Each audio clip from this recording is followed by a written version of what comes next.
दोस्तों नमस्कार। मैं हिम्मत सेठ एक बार फिर आपके सामने उपस्थित हूँ एक नए विषय को लेकर। दोस्तों आज हम बात करेंगे शंकराचार्य जी की। शंकराचार्य जी अभी स्वामी अविमुक्तेश्वरानंद आंदोलन की राह पर हैं। आध्यात्म के शीर्ष शीर्ष गुरु संत शंकराचार्य विवश होकर धरने पर बैठे हैं और 10-11 मार्च को उन्होंने आह्वान किया है कि सभी साधु संत अखाड़े और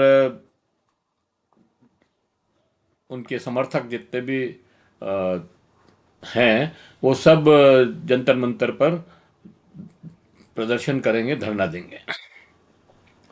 दोस्तों इतनी बड़ी ये बात है कि एक एक आश्चर्यजनक बात यह है कि आध्यात्म और धर्म के जो सबसे बड़े गुरु हैं सनातन धर्म के, शंकराचार्य, उसको इस सरकार में जो अपने आप को हिंदुओं का रक्षक मानती है, धर्म धर्म का रक्षक मानती है और धर्म की राह पे चलने वाली सरकार अपने आप को मानती है, उसके राज में एक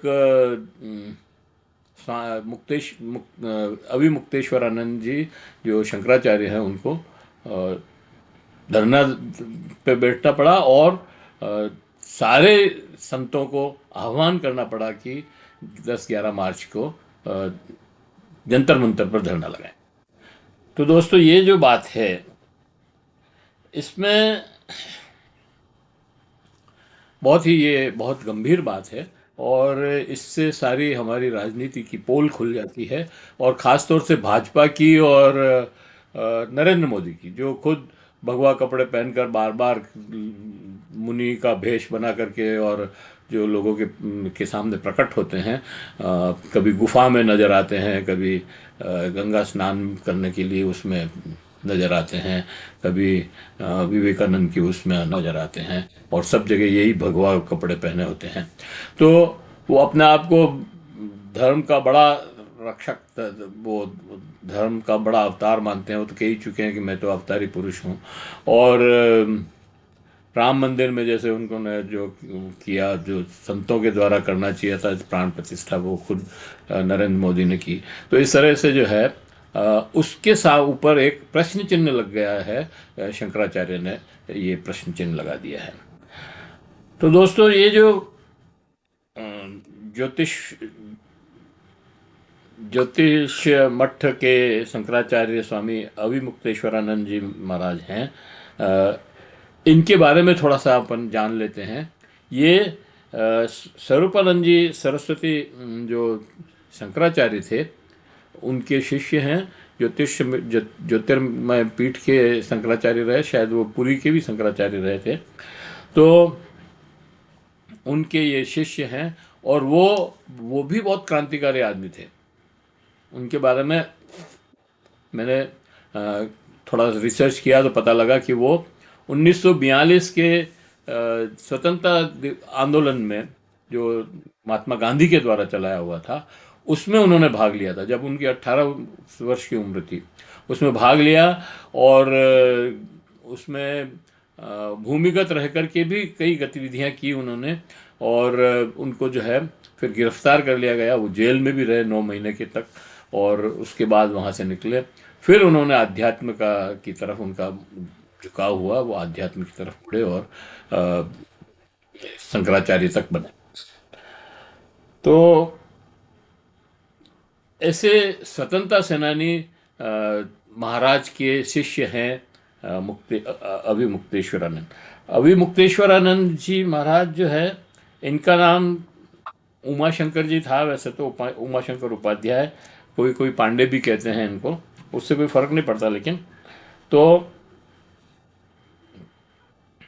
ये उनके शिष्य हैं। लेकिन और ये भी विद्यार्थी जीवन में, छात्र जीवन में नेतागिरी में भी थे और इन्होंने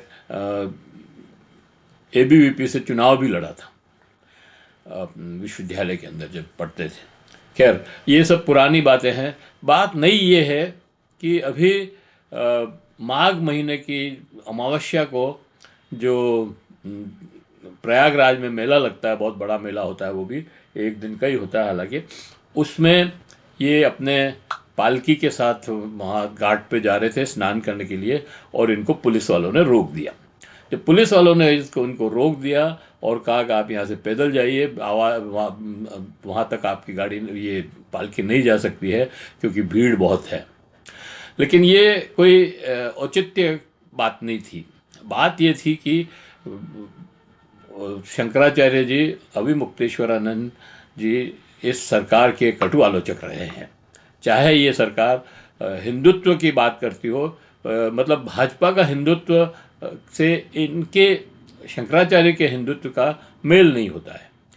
इसलिए ये इसकी कटु आलोचना करते थे, और जब कटु आलोचना करते थे तो सत्ता के निशाने पर आ गए।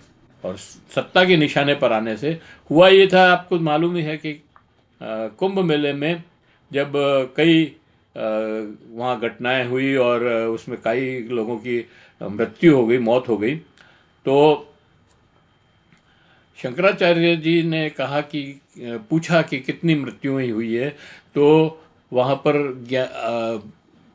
योगी आदित्यनाथ जो मुख्यमंत्री हैं यूपी के, उन्होंने एक बयान दिया था कि कोई मौतें नहीं हुई, कुछ भी, सब सामान्य है और सब चीज़ें विधिवत चल रही है। जब उनको पता लगा कि वास्तव में 30 मौतें उस समय तक हो गई थी, बल्कि और ज़्यादा, आंकड़ा तो 60 तक का कहते हैं, और उसके बाद तो बहुत सारे लोग बहुत सारी बातें करते हैं, खैर मैं उन बातों पर नहीं जाना चाहता। लेकिन जब उनको ये पता लगा कि 30 मौतें हो गई है और योगी आदित्यनाथ ने झूठ बोला है, तो उनको गुस्सा आ गया। उन्होंने कहा ये झूठे हैं, और इन्होंने मतलब हमारे को हम स्नान करने जा रहे थे, वो हमने स्नान कर लिया, जबकि उस रोज फिर स्नान नहीं करना था जब मौत हो गई थी, तो हमको खाना भी नहीं खाना था, लेकिन इन्होंने जो है झूठ बोल करके हमको ये सब करवा दिया। तो उससे वो काफ़ी नाराज़ थे और लगातार उनके ऊपर प्रहार करते रहे कि बहुत अच्छी व्यवस्था है। उन्होंने कहा इतने लोग फंस रहे हैं, ट्रैफिक की व्यवस्था नहीं है, ठहरने की व्यवस्था नहीं है, खाने पीने की व्यवस्था ठीक नहीं है। और आप देखें कि कुंभ में तो बहुत ही ज़्यादा गड़बड़ हुई थी, आपको मालूम ही है, सब जने जानते हैं। बल्कि कई अल्पसंख्यक लोगों ने अपने घर खोल दिए थे, अपने स्कूल और संस्थाएं खोल दी थी उनको ठहरने के लिए लोगों को। इतनी ज़्यादा भीड़ इकट्ठी हो गई थी वहाँ पर, और ये सब आदित्यनाथ जी ने प्रचार कर करके और लोगों को बुलवाया था। तो ये उनका आरोप है कि ये सरकार जो है केवल अपना वो लेना चाहती है, भाई भाई लूटना चाहती है, प्रबंध नहीं कर रही है। तो उस समय से ये सरकार के सत्ता के निशाने पे थे, योगी आदित्यनाथ के निशाने पे थे। और फिर दूसरा इशू ये था कि गाय का जो मामला है, तो वो ये कह रहे थे कि ये सरकार हिंदू हिंदू धर्म की सरकार नहीं है, क्योंकि इसके रहते गायों की हत्याएं हो रही है, और ये रोक नहीं लगा पा रहे हैं और रोक लगाना नहीं चाहते हैं। और बल्कि बढ़ा है इनके टाइम पे ये कारोबार, गायों की हत्या का, बीफ का जो कारोबार है वो बढ़ा है। और उनसे, और इसके ऊपर एक और उनका जो है आरोप था कि ये उन बीफ सप्लायर से और जो कत्ल कारखाने चला रहे हैं उनसे अपने पार्टी के लिए जो है फंड लेते हैं। तो ये सारे आरोप लगाने इसकी वजह से बीजेपी की छवि खराब होती है, और इसलिए वो ये जो है उनके निशाने पे थे। अब जब पुलिस वालों ने उनको रोक लिया और पुलिस वालों ने उनको आगे जाने नहीं दिया, तो वो वहाँ पे रुक गए। लेकिन उनके जो चेले चाट थे और समर्थक थे, उनकी और पुलिस वालों के बीच में झड़प हुई, और झड़प होने में कई पुलिस वालों को, मतलब पुलिस वालों ने उन चेलों को चोटी पकड़ पकड़ करके, जटाएं पकड़ पकड़ करके वहाँ से हटाया और मारपीट भी की धक्का मुक्की भी हुई। तो इससे वो काफ़ी नाराज़ थे। इससे उन्होंने फिर संगम पे जाने का इरादा छोड़ दिया, वो घाट पे जाने का। उन्होंने स्नान नहीं किया, स्नान करने से रोक दिया था उनको, और फिर वो वहीं पे धरना लगा करके बैठ गए। अब 2 दिन से वो धरने पे हैं। और फिर उन्होंने सारे शंकराचार्यों से बात, अच्छा, फिर जब बवाल इस पे और बढ़ा, तब की प्रशासन ने उनको एक नोटिस भेज दिया और ये कहा कि आप शंकराचार्य नहीं हैं, आप शंकराचार्य हैं तो अपना दावा प्रस्तुत करिए और प्रमाण दिखाइए। इसके ऊपर वो बहुत ज़बरदस्त भड़क गए और उन्होंने कहा कि अब कौन तय करेगा मैं शंकराचार्य हूँ या नहीं हूँ। कोई कोई राष्ट्रपति भी हमारे को आदेश नहीं दे सकते हैं, कोई सुप्रीम कोर्ट का जज भी ये आदेश नहीं दे सकते हैं कि मैं शंकराचार्य कौन है ये बता सकते हैं। शंकराचार्य की अपनी परंपरा है और उसमें यह है कि खुद शंकराचार्य जो हैं वो, और उनको 3 दूसरे शंकराचार्य जो हैं वो अगर प्रतिष्ठित कर देते हैं, वो अगर प्रमाणित कर देते हैं कि हाँ भाई यही है शंकराचार्य, तो वो हो जाते हैं। उसमें फिर किसी की दखल नहीं है, कोई प्रशासन उसमें दखल नहीं कर सकता, कोई और दखल नहीं कर सकता।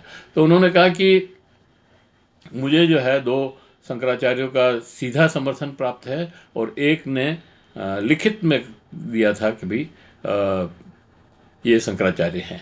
तो इस तरह से मतलब तीनों शंकराचार्य का समर्थन मेरे को है और मैं शंकराचार्य हूँ। ये अब मेरे को किसी को प्रूव करने की ज़रूरत नहीं है, किसी को कागज़ देने की ज़रूरत नहीं है। और इसी पर उन्होंने वहाँ पर धरना स्थल पर वो बैठ गए, बढ़ा दिया उन्होंने धरना वहाँ पर, और मांग की कि योगी आदित्यनाथ जो जिनके एडमिनिस्ट्रेशन ने ये मेरे को नोटिस दिया है, ये बिना बिना चीफ मिनिस्टर की अनुशंसा के इस तरह का नोटिस नहीं दिया जा सकता है, कोई नहीं दे सकता है। इसलिए चीफ मिनिस्टर इसमें इन्वॉल्व है, तो चीफ मिनिस्टर माफ़ी मांगे। और आदित्यनाथ को तो आप जानते ही हैं, वो भी उतने ही अहम के वो हैं। तो अभी तक बात टकराहट बढ़ रही है और फिर शंकराचार्य जी ने दोनों दूसरे तीनों शंकराचार्यों से बात की और 10 मार्च का दिन तय किया, क्योंकि अभी तो शायद 10 मार्च का दिन तय किया, जब जंतर मंतर पर बड़ा हंगामा होने वाला है, बड़ा एक आंदोलन होगा, धरना प्रदर्शन होगा। और उसमें सारे अखाड़े के लोगों से भी बात की है, अखाड़े के जो साधु संत हैं वो भी आएंगे, नागा महाराज शायद वो भी आएंगे, और इनके जो अनुयायी हैं वो तो सब आएंगे ही आएंगे। तो इस तरह से एक बहुत बड़ा आंदोलन वहाँ पर, मतलब बड़ा एक संघर्ष होने वाला है। अब बात यह है कि क्या सरकार इसको होने देगी? अगर होने देती है तो सरकार की जो रही सही साख है हिंदुत्व की, वो भी ख़त्म हो जाएगी। और अगर नहीं होने देती है तो और ज़्यादा दिक्कत होगी कि हिंदुओं को ही जो है आप बैठने नहीं दे रहे हो, मतलब प्रदर्शन नहीं करने दे रहे हो। तो अब बीच का रास्ता यही है कि योगी आदित्यनाथ माफ़ी मांग ले, या मुख्यमंत्री और प्रधानमंत्री जो खुद उनके चरणों में कई बार धोख लगाई है हुई है, तो वो जा कर के माफ़ी मांगे और योगी आदित्यनाथ को भी साथ ले जाए, तब कोई बात बन सकती है। अदरवाइज मेरे को नहीं लगता कि ये बात कोई रुकने वाली है। तो अब सवाल यही हो गया है कि